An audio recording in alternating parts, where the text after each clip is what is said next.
Bien. Alors bonjour à tous et merci d'avoir répondu présent à ce webinaire. Pour rapidement rentrer dans le vif du sujet, je vais vous expliquer comment ça va s'articuler leur avenir. Donc je vais commencer par présenter l'entreprise Japet, aborder la problématique autour d'une question et tenter d'y répondre avec plutôt expliquer comment le CE médical y répond en dérisquant l'utilisation du dispositif, en garantissant son bénéfice et également en assurant le suivi une fois la mise sur le marché d'un dispositif médical. Alors, premièrement, donc j'appelle, nous sommes, comme l'expliquait Antoine, une entreprise lilloise qui a 5 ans. Et depuis 5 ans, on développe des solutions technologiques pour améliorer la santé de l'homme. Antoine et moi avons toujours eu la conviction que la technologie, en particulier les exosquelettes, pouvait apporter une solution différenciante à des problèmes de santé publique majeurs. Et c'est autour de cette conviction qu'on a constitué une équipe pluridisciplinaire, une équipe qui implique des ingénieurs de tous les corps de métier, biomécanique, mécanique, textile, électronique, informatique, des designers, un versant de production, des commerciaux, des profils qualité affaires réglementaires, mais aussi et surtout des médecins et professeurs en neurochirurgie et en rééducation, en les personnes du docteur Faed Zeheri, donc chirurgien du rachis à la clinique du Bois à Lille, et le professeur Vincent Tifro, qui est chef de service de rééducation à Lille. Et c'est avec toutes ces compétences qu'on a commencé dans un premier temps à s'attaquer à un mal que tout le monde connaît, le mal de dos, qui est une des premières causes d'arrêt de travail dans les pays développés. Et on a d'abord développé un exosquelette médical, donc JAPEC, qui facilitait la rééducation en soulageant les douleurs et en intensifiant l'activité physique. Tout ça en lien avec une interface de rééducation ludique pour rendre plus interactif cette rééducation. C'est ce dispositif médical qu'on a par la suite décliné en une offre pour l'industrie, une offre pour préserver la santé au travail. Donc là, le principe, c'est de prévenir les TMS en réduisant la pénibilité, l'impact sur la colonne vertébrale, en préservant le dos et, in fine, on favorise le retour au travail suite à la lombalgie. Donc dans les précédents webinaires, on a parlé de comment garantir une bonne intégration de l'exosquelette sur le lieu de travail, puis dont la façon dont une conception centrée sur l'utilisateur permet de s'assurer de l'acceptabilité de l'exosquelette par l'utilisateur. Alors aujourd'hui, je voudrais vous exposer la problématique avec une question d'actualité sur l'application Covid. Donc l'application Covid a une revendication claire, on va limiter la propagation du virus. L'idée des pouvoirs publics, c'est que si quelqu'un est testé positif au virus, les autres personnes ayant été en contact avec la personne vont le savoir et vont se mettre en quarantaine, consulter un médecin ou aller se faire tester.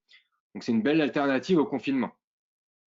Le bénéfice à prouver pose quelques questions. D'abord, est-ce que l'application sera véritablement utilisée par suffisamment de gens pour que ce soit efficace? Est-ce que la détection elle est en effet possible et précise avec un protocole Bluetooth à moins d'1 mètre et quel que soit l'environnement, dans une cave ou autre? Donc ça, c'est les questions qui se posent sur le bénéfice, mais il y a aussi des questions qui se posent sur les risques. Il y a les risques de faux positifs, si on est détecté à travers un mur, des risques de fausses déclarations. On se détecte positif pour impacter le quotidien d'une autre personne. Risque de faux négatifs, où on se contamine en touchant une surface contaminée, sans avoir eu de contact avec la personne. Après, il y a d'autres risques presque sociétaux qui vont se poser, risque RGPD. Donc, sur l'application, les personnes sont pseudonymisées, donc c'est un identifiant codé, mais en faisant de l'analyse de données, il y a un risque de remonter aux infos de la personne, avec des infos de santé du coup, en recoupant avec les lieux visités, les contacts effectués. Donc, on pourrait imaginer que ce système-là puisse devenir un système de dénonciation dans un immeuble où on se rend compte que Monsieur Tartampion, infirmier, c'est lui qui a contaminé tout l'immeuble. La contamination devient une faute, peut devenir un risque de discrimination à l'embauche avec un ciblage précis des personnes en plaçant le portable adéquatement. Mais plus rationnellement, il y a un risque de piratage du fichier par un malware ou une application tierce. Donc la question qui se pose, c'est au regard de ces beaux bénéfices et des risques, est-ce que le jeu en vaut la chandelle? Eh bien, c'est les mêmes questions qui se posent pour l'intégration d'un exosquelette dans l'entreprise. Et quels bénéfices et surtout pour quels risques? Comment être sûr que les risques attenants sont bien maîtrisés et ne vont pas contrebalancer le bénéfice qu'on apporterait à l'utilisateur? Eh bien, le point de départ pour répondre à cette question, c'est en grande partie la voie d'accès au marché.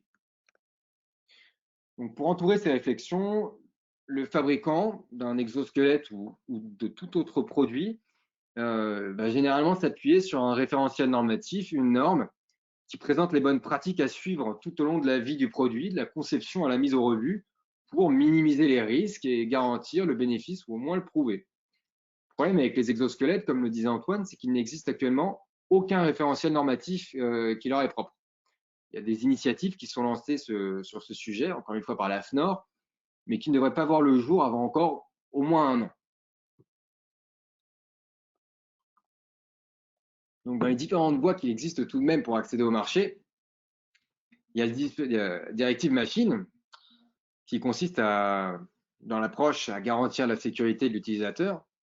Et à Japon, nous avons eu le parti pris de choisir d'abord de passer par la case dispositif médical, où là, on impose non seulement de garantir la sécurité de l'utilisateur, mais également de prouver qu'il y a un bénéfice clinique. Alors, qu'est-ce que c'est qu'un dispositif médical ou DM? Concrètement, c'est un produit avec une revendication clinique. Donc, dans notre cas, entre autres revendications, soulagement de la douleur. Et la principale chose qui va nous préoccuper tout au long de la conception, c'est une approche par le risque pour garantir un ratio. C'est le ratio bénéfice-risque. C'est ce qui pilote absolument toute la conception et la surveillance une fois le dispositif mis sur le marché. Donc, je vais maintenant survoler les grandes lignes de la conception d'un dispositif médical en expliquant comment on a appliqué dans un premier temps ces règles et bonnes pratiques pour justifier nos revendications cliniques, en s'en étant imprégné pour justifier également nos revendications non cliniques par la suite. Alors, la première chose, le premier poste de risque couramment présenté, c'est les risques d'utilisation. Je prends ici 2 exemples. Alors, une pompe à insuline, c'est pas nécessairement celle-là, mais seule photo que j'ai pu trouver, avec un réglage de l'insuline de 0 à 9. Donc, on va régler la dose d'insuline qui est injectée au patient, 9 étant la quantité maximale, 0 la quantité minimale. Bah, il s'avère que quand on diminue de 9 jusqu'à 0, il n'y a pas de problème. Et on appuie une fois de trop sur 0 et il y a un réglage circulaire qui a été fait par les concepteurs de cette pompe qui permet de passer de 0 à 9. Un petit peu comme sur mes plaques de cuisson. Le problème, c'est que lorsque le patient croit s'injecter la dose minimale d'insuline, il va s'injecter la dose maximale d'insuline. Donc, il y a un risque assez notable quand même à prendre en compte. Le deuxième cas de figure, c'est le cœur de la société française Carmat. Alors, je ne sais pas si c'est exactement ce cœur-là c'est une photo que j'ai pu trouver. Alors, dans le cinquième patient dans le cadre de leur étude clinique, a rencontré un problème. Alors, quand on change la batterie du dispositif Carmat, on est censé s'alimenter sur une source d'alimentation secondaire. Donc, je veux changer la batterie, il faut que je me branche sur le secteur afin que le cœur ne tombe pas en berne. Et il s'avère que ce patient a oublié de se brancher sur le secteur au moment de manipuler la deuxième batterie et en est mort. Donc là, on a 2 risques qui sont assez conséquents quand même. Le premier, c'est une erreur de conception où les ingénieurs ont cru bon de faire un réglage circulaire sur une pompe à insuline. Le deuxième, c'est quand bien même il n'aurait pas été possible de le régler par la conception, il aurait fallu faire peut-être plus de formation pour ces personnes-là. Donc, on a une problématique de formation de l'utilisateur. Alors, comment on fait pour répondre à ces risques dans le médical? On est tenu de présenter un dossier d'ingénierie d'aptitude à l'utilisation. Concrètement, pour donner la méthode globale, on va faire dans un premier temps une définition des catégories d'utilisateurs qui vont utiliser notre dispositif. On va ensuite élaborer des scénarios d'usage et après on va tester. On va faire des itérations et c'est un cycle qui court tout au long de la conception. Donc, pour le premier plan, nos utilisateurs. Un utilisateur, c'est toute personne interagissant avec le dispositif. Ça va être Thierry, un soudeur de 48 ans, bac+2, comme Jacques, un technicien de maintenance de 29 ans, bac+3. Donc, on va regarder les différents métiers, qualifications des utilisateurs et on va ensuite s'intéresser au contexte. Ça peut être une chaîne de production, ça peut être un entrepôt, ça peut être le domicile, ça peut être l'hôpital. Ça dépend du dispositif, très clairement. Et enfin, on va s'intéresser au scénario d'usage qu'on va élaborer. D'abord, il faut mettre à disposition les informations, guide, interface. S'il y a une formation qui est nécessaire, on va former l'utilisateur. On va élaborer la liste de tâches. Ça peut être changer la batterie, positionner le dispositif, le mettre à l'arrêt, faire de la maintenance, le nettoyer lorsqu'il est sale. Et enfin, on va élaborer un scénario qui n'est autre qu'un ensemble de tâches.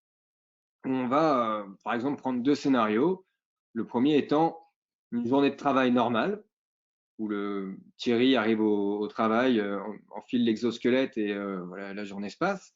Ou bien un deuxième scénario, la batterie tombe à plat et le dispositif est sale. Donc 2 tâches différentes qu'il va devoir effectuer. Et avec ces 2 scénarios, en testant sur une dizaine d'utilisateurs, a priori, on peut faire remonter 75% des erreurs à l'utilisation. C'est un ratio pas forcément absolu, mais qui donne un ordre de grandeur. Et ce qu'on va faire, c'est que tout au long de la conception, on va faire ce qu'on appelle des évaluations formatives, qui vont nous permettre de faire des itérations sur l'interface. La meilleure manière d'atténuer un risque, c'est toujours de le corriger par la conception. Donc le principe des évaluations formatives, c'est de corriger ces risques par la conception. Dans le cas de notre exosquelette, on avait au départ une interface de commande qui était légèrement différente, avec des boutons agencés différemment, et on s'est rendu compte au cours de quelques évaluations formatives que certains utilisateurs avaient tendance à inverser les boutons plus et moins. Donc, fort de ces retours, on a pu itérer et revoir notre interface de façon à avoir des résultats acceptables en évaluation formative.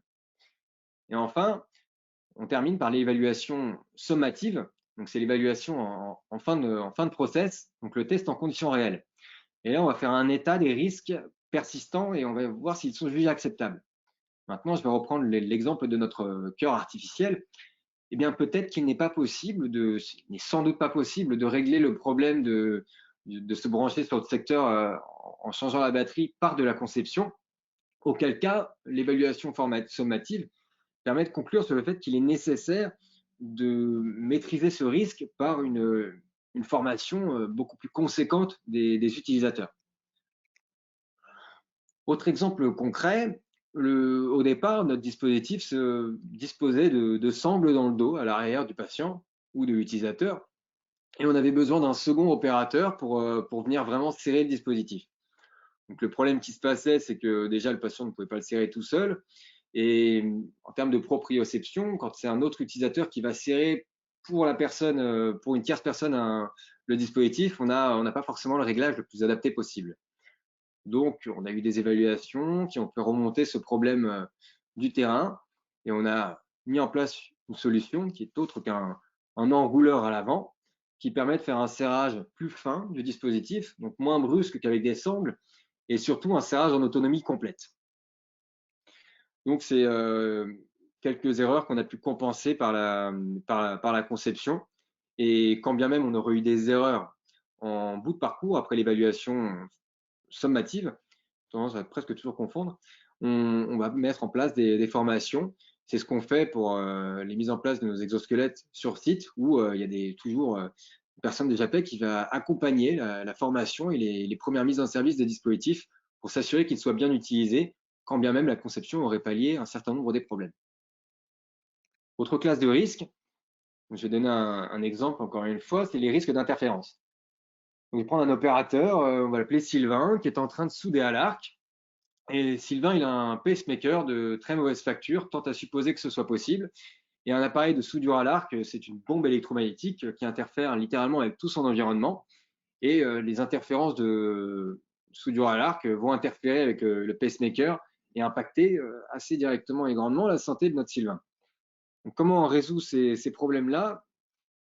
Là, on est tenu de faire des tests de compatibilité électromagnétique en chambre anéchoïde, pour le dire simplement. Alors, ces tests visent à garantir les performances du dispositif en diverses situations. On va regarder d'abord les risques d'émission électromagnétique, voir si notre dispositif peut interférer avec d'autres appareils de l'environnement. Ensuite, on va regarder les risques d'absorption électromagnétique, c'est-à-dire l'antenne qu'on peut voir à droite. On va voir si notre dispositif peut réagir bizarrement suite à des interférences émises par d'autres dispositifs, pour le faire devenir fou. Enfin, on va regarder les tests, on va faire des tests radio, Bluetooth, pour s'assurer qu'on a des émissions suffisantes pour pouvoir assurer les connectivités qu'on utilise parfois. Les seuils d'acceptation de ces émissions sont définis selon les cadres. Donc, ça peut être il y a des seuils pour le domicile, pour les hôpitaux, la santé, l'industrie, ça dépend encore une fois du cadre.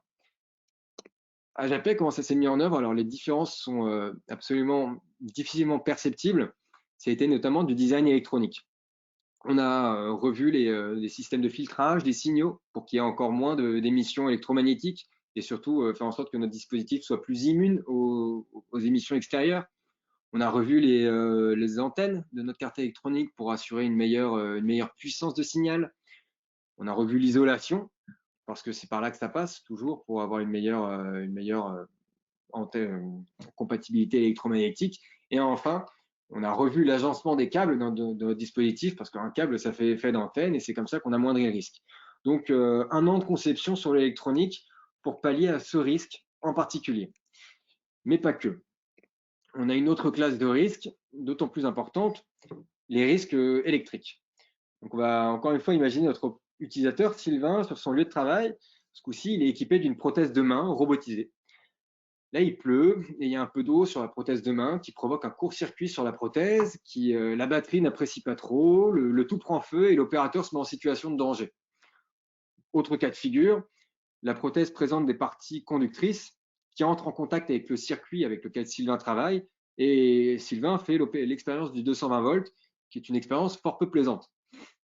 Donc, comment on va régler ces risques-là?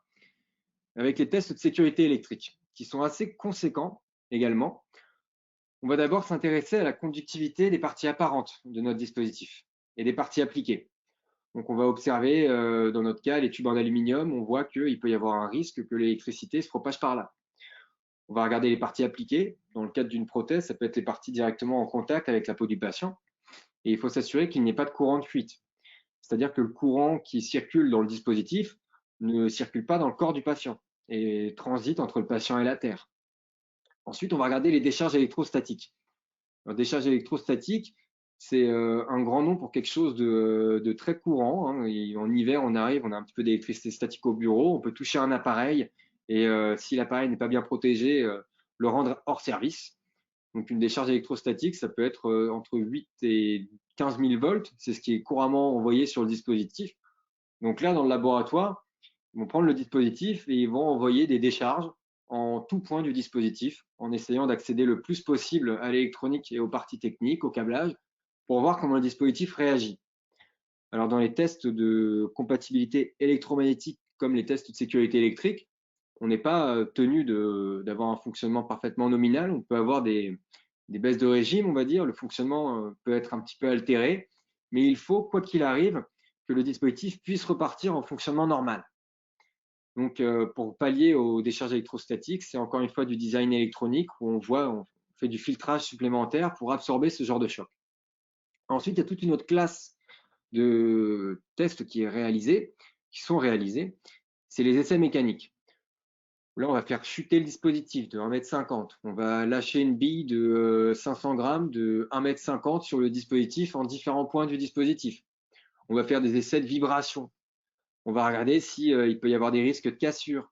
Il ne faut pas que le dispositif puisse présenter à quelque moment que ce soit des parties contendantes avec lesquelles le patient ou l'utilisateur pourrait se blesser. Enfin, on va faire les tests pour valider l'indice de protection. Je parlais de la pluie. Il faut s'assurer que une petite pluie ne puisse pas mettre hors service notre dispositif. Et enfin, on va regarder les conditions de défaut. Alors là, c'est plus vicieux. Concrètement, les testeurs en laboratoire certifié vont ouvrir le dispositif et volontairement faire des courts-circuits sur les composants électroniques, couper des câbles et voir comment le dispositif réagit. Donc, ils vont regarder s'il y a des élévations de température et quand bien même il y aurait des élévations de température, elles ne doivent pas excéder plus de 40 degrés, voire 39 pour les parties en contact avec le patient. Et encore moins il y avoir de départ de flamme. Donc, avec ces conditions de défaut, on regarde également les certificats UL du dispositif. Certificats UL, ce sont des certificats sur les composants électroniques qui permettent d'assurer que les départs de feu sont impossibles. Et on va regarder également dans ces tests-là que le textile également ne rend pas possible de départ de feu. Combustion au maximum, mais sans flamme. Comment ça s'est appliqué à Japet, ces éléments-là? On a revu le design de certaines parties, comme les tubes en aluminium, où on a fait de l'anodisation pour les rendre moins conducteurs. On a revu le design électronique, comme je le disais, pour les électrostatiques, mais également pour les courants de fuite. Le design mécanique a été amélioré pour avoir une meilleure protection à l'eau. Et enfin, on a revu le design mécanique pour avoir une meilleure résistance des pièces via des simulations, éléments finis sur ordinateur, où on a mis le dispositif dans des situations encore plus contraignantes que dans la réalité pour voir comment il réagirait effectivement lors des tests. Et c'est comme ça qu'on a pu, dans ce premier volet de conception, dérisquer une partie des problèmes qui se présenteraient à l'utilisateur via des tests en sécurité électrique, d'aptitude à l'utilisation et de compatibilité électromagnétique. Peut-être auriez-vous des questions sur cette première phase? Alors, on a deux questions, pardon, trois questions. Donc, pour rappel, tout le monde, vous avez un petit onglet où vous pouvez poser vos questions directement. Donc, la première question de la part de Nadine qui nous demande est-ce qu'une personne qui a un pacemaker peut l'utiliser? Est-ce qu'une Est-ce qu'une personne qui a un pacemaker peut l'utiliser? Peut Oui, utiliser oui, notre dispositif? sans aucun problème. J'ai pris l'exemple du pacemaker avec la soudure à l'arc, c'est un petit peu tiré par les cheveux, mais c'est bel et bien un exemple qu'on avait considéré dans notre analyse de risque et qu'on a pallié avec les tests de compatibilité électromagnétique. Alors, une autre question de la part de Claude qui nous dit c'est très intéressant, ces essais couvrent, je suppose, les normes CE. Exactement. En fait, la norme CE qui est appliquée au dispositif médical, bon, pour reprendre, on a la directive du dispositif médical et pour s'assurer qu'un dispositif médical est conforme, on va se reposer sur des normes. Donc, il y a une norme pour l'aptitude à l'utilisation, la 62 366. Il y a une norme pour tout ce qui est appareils électromédicaux, c'est la 6601. Et en fait, on est tenu de suivre cette norme. Et c'est exactement le but des tests en laboratoire que je vous ai décrits. Ces tests-là s'assurent qu'on va parcourir l'intégralité des exigences de la norme 6601 pour obtenir le marquage CE. Alors, une autre question de la part de Rania qui nous dit j'ai une question concernant le poids de l'exosquelette. Combien pèse-t-il? Il pèse exactement 1,65 kg. Alors, une autre question qui vient d'arriver, c'est une question relative au risque de contact sur les appuis avec la peau et notamment les appuis prolongés. Alors, pour faire les risques de contact, ça, c'est des risques qu'on a palliés par des essais au porté, notamment, et des tests sur mannequins.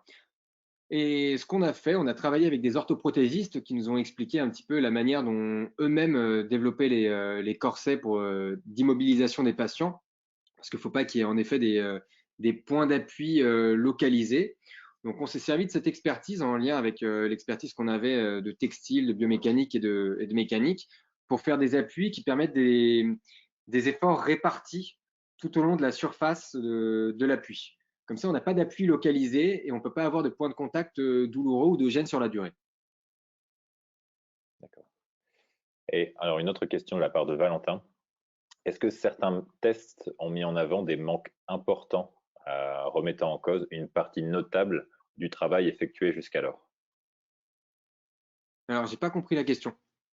Est-ce que certains tests ont mis en avant des manques importants remettant en cause une partie notable? Alors, est-ce que, bon, voilà, remettant en cause une partie notable du travail qui avait été effectué au début? Alors, c'est une très bonne question. Avec Antoine et Ajapet, on a toujours fait le parti pris de faire du bon consulting en se disant que c'était un bon investissement d'avoir des bons conseils en tout début de parcours. Et un des meilleurs conseils qu'on avait eu dans les 9 mois qu'on suivit le lancement de la conception, c'était de faire des tests de préqualification et notamment des tests de préqualification en sécurité électrique et en compatibilité électromagnétique. Parce que comme vous l'imaginez, si on arrive avant de briguer le marquage CE à faire des tests en laboratoire et qu'on nous dit votre carte électronique n'est pas valide, on s'est quasiment rebelote, recommencer toute la conception. Donc, ce que les laboratoires de tests font, que ce soit Emitech, LCIE, ils le font quasiment tous, ils font des tests de préqualification où on va envoyer le dispositif tôt dans la conception, dans le laboratoire, et il va se faire dézinguer de part et d'autre pour faire remonter tous les problèmes qu'il pourrait y avoir, histoire que, encore une fois, en début de conception, on ait une visibilité sur les problèmes qu'il va falloir résoudre avant d'arriver à faire les tests qualifiants. Donc d'abord test préqualification et test qualifiant. Donc on n'a pas eu de problèmes majeurs qui sont sortis lors des tests de qualification finale, puisqu'on avait déjà bien pavé le terrain avec les tests pré-qualification. Alors, je vais juste prendre deux dernières questions. Donc, l'avant-dernière question de la part de Sana, qui nous dit, de la même manière que les tests, que les exemples cités sur les pompes à insuline et les cœurs artificiels, ne pensez-vous pas qu'il faille limiter autant que possible les degrés de liberté de l'utilisateur en comptant le moins possible sur lui dans les cas limites et primordiaux et partir du principe que tout ce qui est susceptible de mal tourner tournera forcément mal? J'ai pas tout à fait compris la question, mais ce que j'ai compris, c'est qu'il valait mieux limiter les mobilités d'utilisateurs dans le cadre de postures à risque. Alors, c'est pas exactement ça. C'est se dire tous de manière générale que l'exemple que tu avais par exemple sur le cœur artificiel, c'était un défaut de l'utilisateur, de la part de l'utilisation de l'utilisateur. La question de Sana, c'est est-ce qu'il ne faut pas limiter autant que possible cette liberté d'utilisation qu'a l'opérateur, en partant du principe que si un utilisateur a la capacité de faire quelque chose, de faire des erreurs, elles vont forcément se produire. Bah, ça encore une fois, ça dépend. Quand on fait dans le cadre d'un cœur artificiel, on a un bénéfice qui est quand même énorme, c'est qu'on va pouvoir permettre aux patients de continuer à vivre. Donc là, c'est le risque pour contrebalancer ça, il peut être un petit peu plus élevé. Et dans le cadre du cœur artificiel, on peut facilement supposer que par la conception, ils n'ont pas réussi à pallier à ce défaut-là. Donc la liberté d'utilisation du patient, elle est encore là, mais on ne peut pas vraiment la restreindre. Moi, je maintiens que la seule manière de résoudre ce risque-là, c'est de former l'utilisateur beaucoup plus que ça n'a été fait dans ce cas de figure-là. Et donc une dernière question sur la notion de cybersécurité. Alors on parle beaucoup d'exosquelettes actifs. Est-ce qu'il n'y a pas des risques de piratage des données et même jusqu'à l'utilisation du dispositif? Alors, il pourrait y avoir des risques de piratage des données selon les dispositifs. Là, en l'occurrence, je peux donner un exemple récent. Au début du confinement, il y a du coup un mois et quelques, il y a notre organisme notifié qui couvre notre marquage CE et qui a engagé sa responsabilité pour nous accorder le marquage CE dispositif médical, qui a fait remonter une faille de sécurité qui avait eu lieu sur le Bluetooth et qui m'a donné un délai de 2 semaines pour répondre à cette faille de sécurité en expliquant auquel cas pourquoi on n'était pas impacté par cette faille de cybersécurité. Donc, il y a évidemment des risques de cybersécurité. Il y a toujours des risques de cybersécurité, quel que soit l'appareil, dès lors qu'il est actif. Dans notre cas, on n'a pas eu de faille révélée et on a utilisé des protocoles relativement sécurisés. En parallèle, l'utilisation de notre dispositif en santé au travail ne repose pas encore sur des protocoles de communication extérieure et collecte de données poussées. Alors on a d'autres questions, mais le temps court, donc je te laisse passer à la suite. OK. Donc là, je parlais des risques à l'utilisation. En lien avec ce qu'on vient de dire, il y a une autre norme qui s'appelle la 62304, qui est une norme relative à la bonne conception logicielle et qui vise à ce que le logiciel soit conçu de façon à ce qu'il n'y ait aucun bug persistant, pour le détail. Alors maintenant qu'on a vu dans les grandes lignes ces principaux risques et comment les écarter par la conception, il est temps de s'intéresser aux bénéfices qu'on apporte réellement à l'utilisateur et surtout comment on le prouve, ce bénéfice. Parce qu'une revendication, ça n'engage que ceux qui sont prêts à y croire. Et je prends le cas d'une agence immobilière qui vend du rêve. Et on se rend compte seulement lors de la visite que ce n'est pas exactement ce que nous avait promis.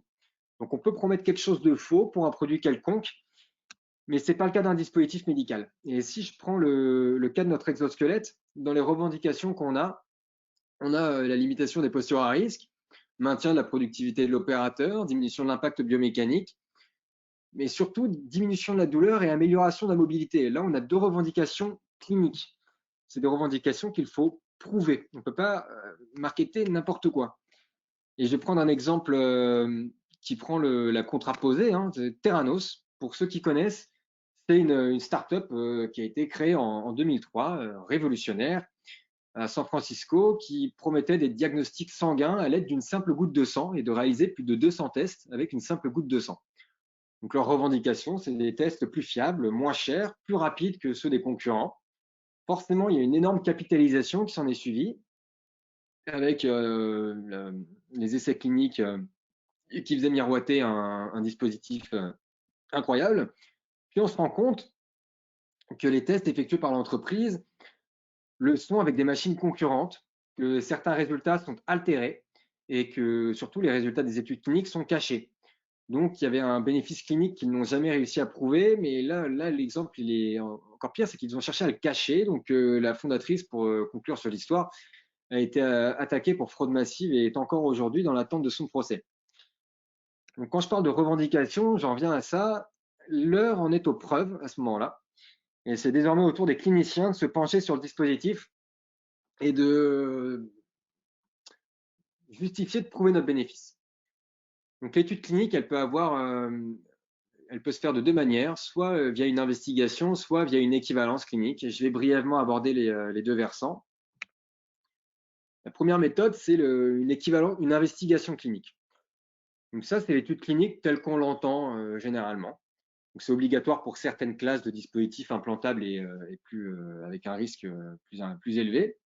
Donc globalement, pour accéder au marché, pour avoir le marquage CE médical, si je choisis une investigation clinique, je vais faire des études sur mon dispositif, donc des études qui vont faire remonter des données propres à mon appareil. C'est une procédure qui peut durer ne serait-ce que le temps d'approbation, de lancement de l'étude, de rédaction des protocoles. Nous, ça nous avait pris entre 6 mois et 1 an. Et l'étude clinique en elle-même peut durer de 1 an, 2 ans, 5 ans, voire plus pour le médicament. L'étude peut être nécessaire sur des cohortes de 10, 20, 30, 100 patients et peut être multicentrique. Donc, c'est encore une fois coûteux, long, complexe à mettre en place. Mais l'avantage, c'est qu'on a encore une fois des données propres. Donc, pour arriver au marché, il y a une autre voie d'accès qui permet d'arriver plus rapidement quand on a un dispositif qui peut proposer des bénéfices, on va dire, plus simples à prouver. C'est l'évaluation par équivalence, où là, on va se reposer sur des dispositifs qui proposent une thérapie partiellement similaire. Et on va montrer qu'on est équivalent à ces dispositifs-là sur 3 aspects. L'aspect clinique, l'aspect technique et l'aspect biologique. Donc l'aspect clinique, ça va être la revendication. Donc je vais y venir après. Donc ça sera le soulagement de la douleur, par exemple. Ensuite, on va montrer qu'on est équivalent techniquement dans la manière dont l'appareil est conçu. Et enfin, l'équivalence biologique, c'est la manière dont le dispositif va interagir avec les tissus. Donc, si je prends un cœur artificiel, si je voulais montrer que mon cœur le cœur que je veux mettre sur le marché est comparable à un autre cœur qui est déjà sur le marché, il faudrait que je montre notamment que les matériaux utilisés sont identiques à ceux de mon concurrent et vont interagir de la même manière avec les tissus, qu'il n'y a pas de nouveaux cas de figures qui vont arriver. Alors, comment ça s'est transposé à Japet? On s'est basé sur un dispositif équivalent, le plus simple qu'on ait pu trouver. Donc, c'est un cric particulièrement moche, faut le dire, mais qui a l'avantage d'avoir des données cliniques en nom propre. Donc, ce dispositif-là, on a montré qu'on était équivalent sur le plan clinique, dans le sens où on va également revendiquer un soulagement de la douleur.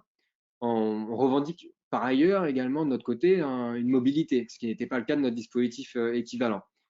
On montre qu'on est équivalent sur le plan technique. Alors là, c'était assez sommaire. On a 2 ceintures séparées par des moyens d'élongation. Et enfin, on montre qu'on est équivalent sur le plan biologique, où on a des dispositifs qui sont avec des parties directes ou indirectement appliquées à la peau. En l'occurrence, dans un cas comme dans l'autre, textile et partie Eucotex, classe 1, qui assure que les matériaux sont non allergènes avec suffisamment de recul dessus. Donc, on s'appuie sur ces données cliniques pour arriver rapidement à l'obtention du marquage CE sans finir nécessairement l'étude clinique qu'on avait par ailleurs commencé en parallèle avec l'hôpital de Lille. Donc, dans notre dossier d'équivalence, ça se présente comme ça. Après, on a les données des équivalences sur lesquelles on s'appuie. Et après, il y a des données requises qui sont propres à notre dispositif. Donc, je parle de la mobilité. Il faudrait prouver que la mobilité a un impact positif sur notre dispositif et qu'on améliore bien la mobilité encore plus qu'avec d'autres dispositifs. Donc, on peut concevoir que Japet fait mieux que son équivalent et on procède à une analyse d'écart. Et on voit qu'il y a des incertitudes qui demeurent, qu'on n'est pas tout à fait identique au dispositif sur lequel on se base. Et il est alors requis de mettre en place ce qu'on a une étude post-market, j'y reviendrai par la suite, après la mise sur le marché. Donc, on a les données recueillies qui nous permettent l'obtention du marquage CE, et on entre dans une dernière phase de suivi, où là, on va être tenu par l'organisme notifié, alors, encore une fois, l'autorité réglementaire qui délivre le marquage CE et qui engage sa responsabilité à nos côtés. On va être tenu de faire remonter suffisamment de données cliniques l'année qui suit la commercialisation pour finaliser notre dossier clinique. C'est là qu'on arrive dans la dernière phase. Donc là, le dossier clinique est obtenu, le bénéfice est assuré, le risque est amoindri. Et on peut dire qu'à ce stade, on a un ratio bénéfice-risque plutôt satisfaisant. Maintenant, il faut s'assurer que ça reste le cas, que ça ne change pas dans le temps et surtout que ça ne change pas au cours de situations qu'on n'aurait pas prévues.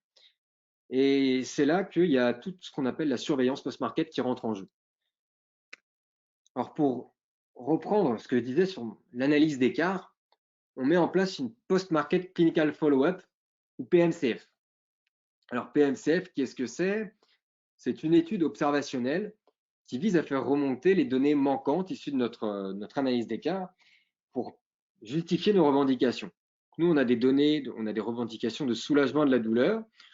En s'appuyant sur des concurrents, on montre qu'on peut bel et bien, par des thérapies similaires, soulager la douleur.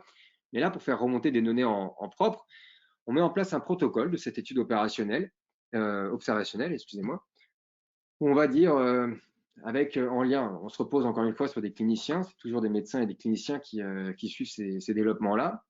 Et pour faire la continuité de nos études cliniques, on va demander de faire des visites de suivi de l'opérateur jour 1, jour 15, à 6 mois, à 1 an. Et ce qu'on va regarder, on va voir les revendications, donc l'objectif de diminution de la douleur chez une partie de la population et comment on peut le quantifier. Donc en l'occurrence, c'est avec des indicateurs comme l'échelle visuelle analogique de la douleur, le VA, et on va demander aux médecins du travail sur site ou aux médecins rééducateurs dans l'hôpital de faire des visites de routine avec ces patients-là pour faire remonter ces données observationnelles. C'est concrètement ce qu'on a fait sur plusieurs sites et hôpitaux, notamment avec la SNCF, où on fait cette étude observationnelle sur des opérateurs avec le soudeur, exemple que j'aime bien prendre, ou un autre opérateur qui sont équipés du dispositif. Et encore une fois, c'est des études qui sont chapeautées par la médecine du travail sur site ou les médecins de notre équipe qui vont chercher à valider qu'on a bel et bien un soulagement de la douleur et une amélioration de la mobilité chez ces personnes. Autre volet tout aussi important du suivi de la commercialisation, c'est le post-market surveillance. Donc avec le PMCF et notre dossier d'équivalence clinique, on va valider que nos données cliniques et faire un suivi dessus. Avec la PMS, pour post-market surveillance, on va plus loin. On va regarder la matériovigilance. Donc matériovigilance, c'est est-ce qu'il y a eu des problèmes avec notre dispositif sur l'année écoulée.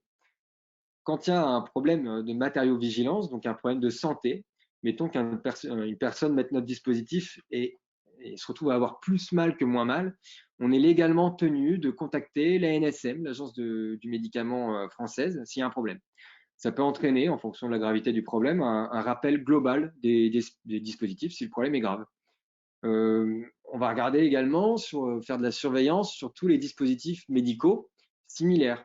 Quand je dis faire de la surveillance, ça veut dire qu'on va regarder les incidents de matériovigilance, les incidents de SAV, les incidents de non-conformité ou de réclamation client qui ont eu lieu sur des dispositifs, par exemple le CRIC que j'ai pris l'exemple tout à l'heure. On va regarder s'il y a eu des retours de quelque type que ce soit en Europe, aux États-Unis, au Canada, en Israël, en Asie, partout où il y aurait pu avoir des reports aux agences de santé. On va ensuite regarder, ça c'est plutôt au sein même de la boîte, les retours clients qui sont faits aux commerciaux. Donc ça peut être des petits problèmes d'inconfort, difficulté à mettre en place le dispositif, difficulté à serrer avec une sangle dans le dos. Ça peut être des SAV, un moteur qui a cassé, auquel cas, là on arrive dans l'autre catégorie des retours clients aux commerciaux, c'est les SAV concrètement. Et sur la base de toutes ces remontées d'informations, de non-conformité, de problèmes divers, On alimente la conception, on revoit le packaging, s'il faut revoir le packaging, on revoit l'usage, tout ce qui a trait au produit, aux bénéfices qu'il apporte et aux risques éventuels. L'idée, je le répète, c'est toujours de maximiser le ratio bénéfice-risque. C'est ce qu'on surveille en permanence. Un exemple dans le cadre d'Atlas, on veut des moteurs plus rapides. Ça, c'est un retour que les commerciaux nous ont régulièrement fait aux ingénieurs. Et quand il est devenu, on va dire, statistiquement pertinent, on s'est penché avec les ingénieurs sur une révision du design. On a fait un système de motorisation plus rapide. On a réévalué le bénéfice, on a ressondé avec nos utilisateurs, on a vu qu'un dispositif avec des moteurs plus rapides convenait plus à l'utilisation qui en souhaitait, qu'on arrivait à avoir les mêmes revendications et performances de dispositifs, et surtout, on a refait des analyses de risque sur les changements éventuels que ça aurait pu apporter, sans impact sur l'analyse de risque. Là, c'est un win-win pour nous. On a amélioré notre ratio bénéfice-risque sans augmenter le risque. Et l'autre versant du coup de la PMS, c'est le retour de matériaux-vigilance. On a pu tester dans de nombreux secteurs notre dispositif. À ce jour, on n'a eu aucun retour de matériaux-vigilance. Pas même sur des dispositifs similaires. Quand je dis dispositifs similaires, ça pourrait être le cric mécanique que je vous ai montré tout à l'heure, ou bien une table de traction vertébrale, ou bien quelque autre dispositif que ce soit qui viserait à diminuer l'impact biomécanique des forces sur la colonne vertébrale.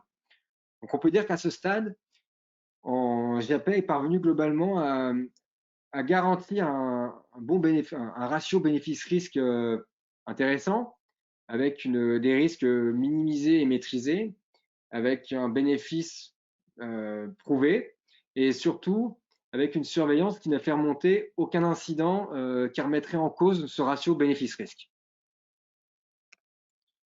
Je propose une deuxième vague de questions.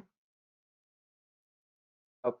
Alors, au niveau des questions, on a eu plus des questions fonctionnelles sur l'équipement. On a eu une question par rapport aux revendications qui ne sont pas cliniques. Là, tu nous as expliqué comment on justifiait des revendications cliniques. La question était comment est-ce que vous justifiez tout simplement des revendications non cliniques? Ça, c'est une question pertinente. Je pense qu'Antoine, tu peux prendre la parole dessus, vu que ce sera le sujet d'un prochain webinaire. Exactement. Alors, pour la suite, donc, je vous en parlerai après, on a d'autres webinaires. Mais par exemple, Damien, tu parlais de diminuer l'impact sur le corps humain. Pour diminuer l'impact sur le corps humain, on a mises en place des études biomécaniques, qui, par exemple, analysent l'impact sur lequel on a fait des études sur les cadavres, des cadavres dans lesquels on a mis des capteurs pour pouvoir capter l'impact de ce dispositif. On avait étudié également l'impact, par exemple, sur les muscles, l'impact sur tout un tas de caractéristiques biomécaniques qu'on vous présentera dans un prochain webinaire. Globalement, je me permets, on a suivi la même méthodologie, la même rigueur scientifique que celle qu'on a utilisée pour le médical, pour justifier de toutes nos revendications non cliniques. Donc, comme disait Antoine, on a fait des simulations sur des logiciels musculo-squelettiques, simulations qu'on a après validées avec des tests sur cadavres. Et tout ça, c'était pour faire de la validation avec des études, rapports internes, études qui mènent à publication également avec les neurochirurgiens et médecins avec lesquels on travaille. Alors, toutes les autres questions sont plutôt du fonctionnel et ne vont pas forcément apporter à la conférence aujourd'hui. Donc, je te propose de passer à la suite. Là, c'était ma dernière partie. Du coup, on va passer à la conclusion. Donc, je me permets de conclure. Donc, on sait que le développement sous les standards médicaux est conséquemment plus coûteux que dans certains autres secteurs, ne serait-ce que toute la procédure clinique et les tests qualification qui sont nécessaires. Et c'est une manière adaptée de garantir à l'utilisateur un bénéfice justifié pour un produit innovant, en l'occurrence un exosquelette dont la réglementation n'est pas forcément aussi rapide que nécessaire. Donc un bénéfice justifié et un risque minimisé, toujours ce même ratio. Et je pense que dans le cas d'un exosquelette, l'approche médicale nous a permis de facilement briguer la déclinaison dans l'industrie, moyennant quelques ajustements de design, parce que qui peut le plus, peut le moins. Je vous remercie.